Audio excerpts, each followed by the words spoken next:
Hey everyone, I'm Mac here. So you're watching this video and you see that title, which can only mean one thing. You're thinking about self-deportation. It's a big decision, maybe even a little scary, and trust me, I get it. But before you pack your bags and book that one-way flight, let's break down some things you need to know. We're gonna unpack this whole self-deportation thing step by step. And hey, while you're here, hit that subscribe button and click the notification bell so you don't miss out on any future videos. Now I know what you're thinking. Mac, this video cover looks serious. Are you okay? And to that I say yes, this is a serious topic. Self-deportation is a big life change and it's important to be informed.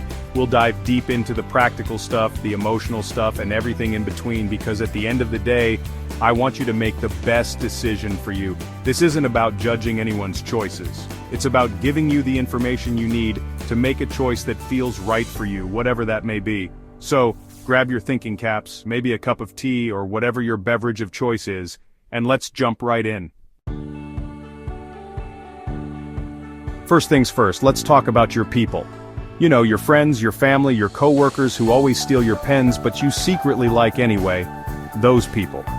Before you drop the "I'm leaving the country" bomb, think about who needs a heads up. These are the people who are important in your life, the ones who will want to know what's going on. And hey, who knows? Maybe they'll throw you an epic going-away party. I'm talking streamers, balloons, the works. Because let's be real, who doesn't love a good party? Plus, it's a chance to say goodbye, reminisce about the good times, and maybe shed a tear or two, or maybe that's just me. But in all seriousness, letting your people know is important. It gives them time to process the information, ask questions, and adjust to the idea of you leaving. It's about being considerate and respecting the relationships you've built. So, before you start packing those suitcases, pick up the phone, schedule a video call, or write a heartfelt letter. Yes, people still do that. Let the people who matter to you know what's up. Okay, so you've told your friends and family you've eaten your weight in cake at your going-away party. No judgment. And now it's time to think about the people you're leaving behind. I'm talking about the friends, family members, or even colleagues who might rely on you for support, emotional or otherwise. Moving to a different country is a big deal, and it can be even tougher for those who are staying behind. They might need help adjusting, finding resources, or just someone to talk to. Now, I'm not saying you have to become their life coach or anything, unless that's your jam. But offering your support can make a world of difference. Think about what your loved ones might need. Maybe it's connecting them with someone in your new home country who can show them the ropes. Maybe it's helping them find a new job or apartment. Or maybe it's just being there to listen and offer words of encouragement from afar. Remember, even though you're moving on to a new chapter, it doesn't mean you have to disappear from their lives completely. Technology makes it easier than ever to stay connected, so make a plan to keep in touch, even if it's just a quick text message or video call every now and then. Alright, let's talk packing. This is where things start to feel real, right?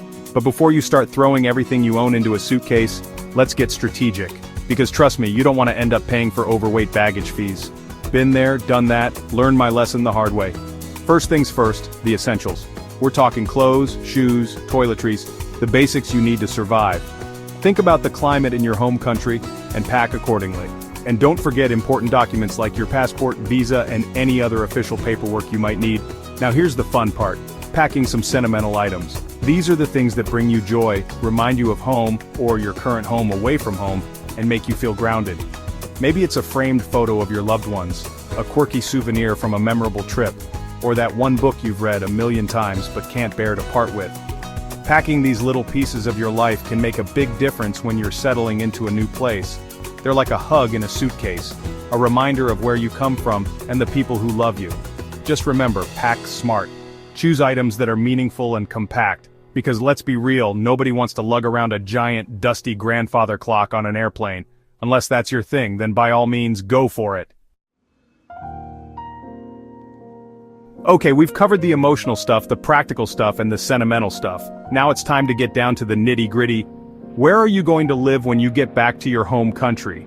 Because as much as we all love a good couch surfing adventure, having a stable place to live makes all the difference when you're starting a new chapter. Before you hop on that plane, do some research. Do you have family or friends you can stay with temporarily? If so, reach out to them and see what's possible.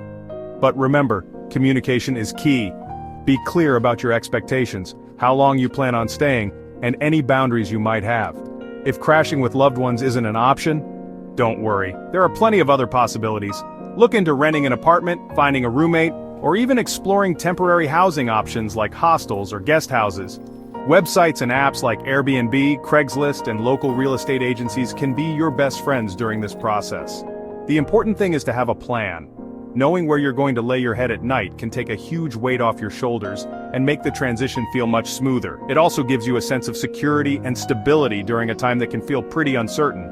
So, do your research, make those calls, and find your home away from home. You've got this. So there you have it, folks. We've covered a lot of ground today, from the emotional roller coaster of saying goodbye to the practicalities of packing your life into a suitcase. Self-deportation is a big decision, and it's not one to be taken lightly. Weigh your options carefully, talk to your loved ones, and trust your gut. Remember the Trump administration's stance on self-deportation? Yeah, not exactly a walk in the park. It's important to be informed about the potential challenges and legal hurdles you might face, but hey, knowledge is power, right? Whatever you decide, remember that you're not alone. There are resources available to help you navigate this process, and there are people who care about you and want to see you succeed. And hey, if you ever need a virtual shoulder to lean on, you know where to find me. Don't forget to like, subscribe, and share this video with anyone who might find it helpful. Until next time, take care of yourselves and each other.